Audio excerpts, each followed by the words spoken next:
I'll start with you, Sam. Are you obsessed with the royals? I wouldn't say I'm obsessed, but I do love the royals. My mother is obsessed. I mean, Lord, when Princess Diana died, like she woke me up in early morning, in floods of tears rather. And I think they're fantastic, and I think they are.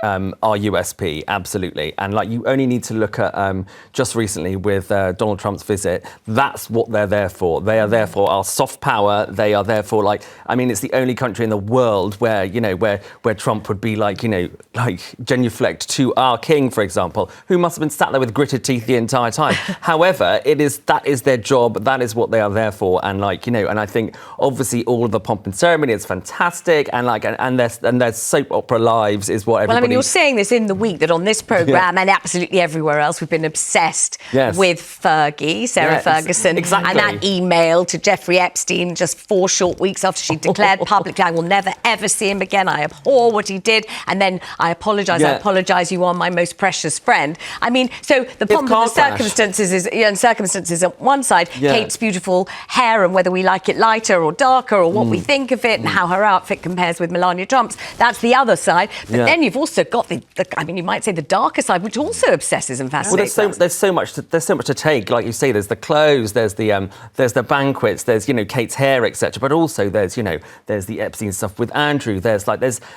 light and dark amongst all of it. There's the arguments between Harry and William and stuff. It's like there's something for everybody. I mean, it's better than EastEnders. It is riveting. Okay, maybe I'm edging towards admitting I am obsessed. Having said I'm not. Let's hear from you, Sarah, on this one. Well, they are just the gift that keeps on giving. I mean, there's so much going on the whole time, and some of the plot twists if you put them in a soap opera, everyone would just laugh at you. I mean, they get up to so many mad things, and Harry and Meghan, and Fergie at the moment. I mean, it's just bonkers, really. And actually, the behaviour you were just saying in the break of Fergie and Prince Andrew at the Duchess of Kent's funeral was almost unbelievable to watch. Strange. It was bizarre. They were sort of laughing, and especially for those two right now. Yeah.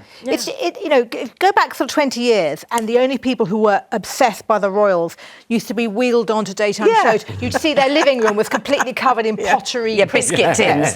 And so it was a kind of class thing. But I think what's interesting is how the royals have entered the whole culture war, and that's made it able. We can now all discuss it because there's a political dimension as well as just aren't the frocks pretty? I think also The Crown, the show, I think generated a lot more interest in the actual royals.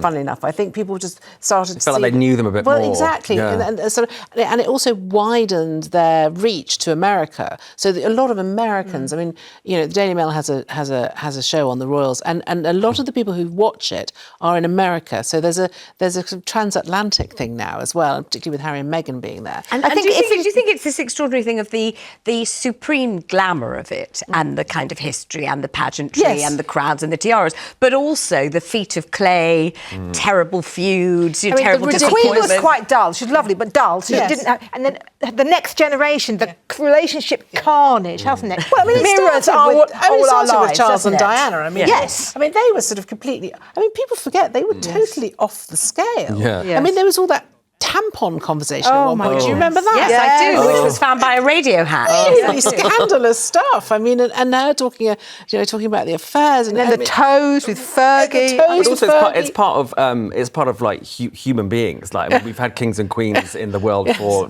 thousands of years. So it's like, even when kids grow up, it's like, oh, you could be a king or you could be a queen. It's like, it's everybody's kind of royal is everyone's kind of obsessed. The whole world's obsession. I could be a princess one day, that sort of thing. But also the idea that these people who are supposedly living perfect lives in perfect palaces with hot and cold running stuff still managed to make a mess of everything. It makes us all feel slightly better about our own catastrophe. I'm sure that's true. I agree with you there. The footage of the banquet last week, I was oohing and ahhing over the glassware. That table decoration is wonderful. I went to the last Trump state banquet. Oh, tell us about that. Oh, my goodness. Yes, I sat next to one of his daughters, the one that he had with that supermodel. Tiffany. Yes, Tiffany, that's it.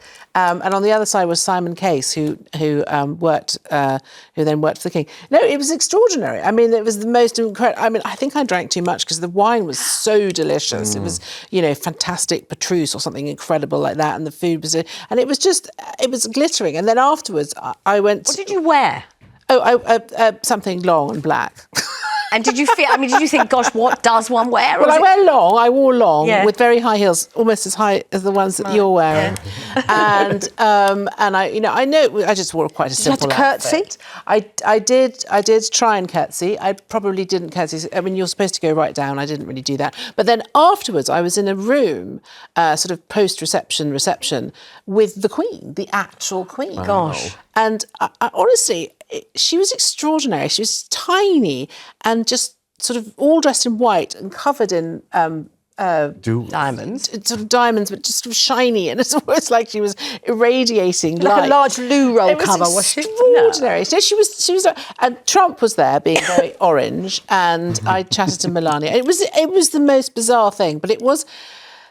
As you say, the sort of pomp and circumstance is very impressive when you see it in full flow. It all works like clockwork, and it's beautifully done. And do you have to somehow do something with the temptation to say core?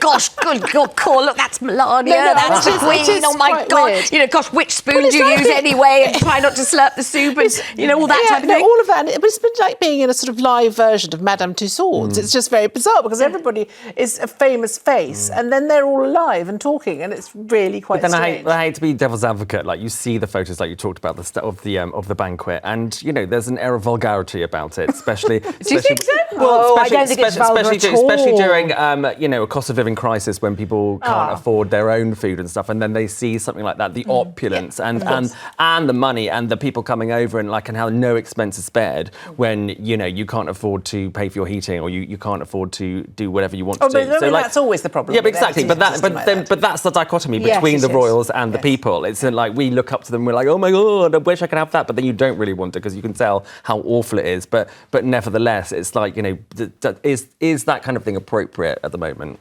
Well, I suppose it's on our behalf. I mean, you were invited. We're never going to be invited to anything like that. But it's on our behalf, isn't it? We paid for it. And we paid for it, and therefore we want it to be a great success, don't we? Well, I mean, it's the soft power thing that you were talking about earlier. I mean, it does have and I think particularly in a world like such as everything's always unstable, but it feels particularly wobbly at the moment, doesn't it? It's nice to have things that are constant, and the royal family is constant. And superlative. When I saw, Princess Kate, and she was in the gold dress, wasn't she? Oh. And she had the kind of rosettes on her, and she had this wonderful sash. I just thought, wow. And again, I was really impressed by the crown because what it gave me with an understanding of the context of why they behave the way they behave. It isn't just about the glittery dresses. It's much more important. And I just thought, we're so used to being run down as a country, and actually, when I saw Trump and all the horse guards I just thought, wow, we can still do it, and we need to. I love the way it's we. And it's all about we. We didn't do anything, did we? We didn't make the dinner. We didn't set the table. We didn't send out the invitation list. Everybody else doing Deliveroo, and they do that. I just think I'm really impressed they do that. I've married off 2 daughters. I've done 2 big weddings on my own, and I think I really understand. I think if they wanted to call me as a consultant, I would be a great asset to that. The whole thing. The flowers were magnificent. The candles were wonderful. Yes. Right, let's bring in Carl, who's in Swansea. Carl, are you obsessed with the royal family? It's meant to be our #1 British obsession. Well, first of all, good morning. Well, it's afternoon, I think, actually, but hi. I just stumbled upon your programme now, and I saw it came up. And no, I'm not obsessed with the royal family, and I can't see why.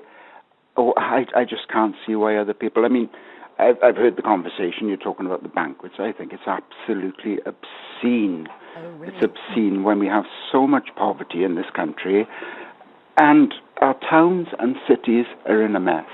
And I just think it's too much. It's too much.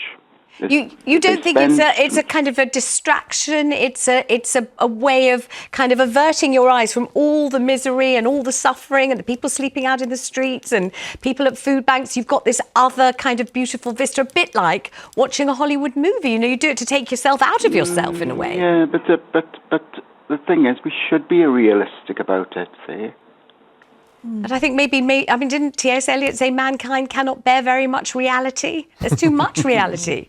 There's too much of it in our faces. We can't really avoid it or escape it. So if we can focus on Kate's beautiful blonde locks, or if we can focus on, Melania's sash, which is in either purple or pink, and it goes with a yellow dress, and we're like, oh my God, what is that really? Isn't that something else to think about, Carl? Well, the thing that annoys me about it, I mean, you know, you get your scandals with the royals, and the thing that really annoys me is that they are everything you go on about. Oh, they're working royals. Oh, like they get up at 9, they work from 9 to 5. The charities, they just hide behind them. It's all fake, and I think that the royals are having a damn good laugh behind our backs that they are getting away with all the things that they are doing, you know. Well, I don't know about that. Maybe some of them who maybe are obvious, but someone like the Princess Royal, Princess Anne, is an incredibly hardworking, isn't she? Industrious, devoted, dutiful Olympian. And the King is also an Olympian, quite right. And the King has worked incredibly hard. Somebody, you know, who's having treatment for cancer, he's done days and days of weeks and weeks, months of work. Carl, thank you very much. So interesting to have your perspective on that.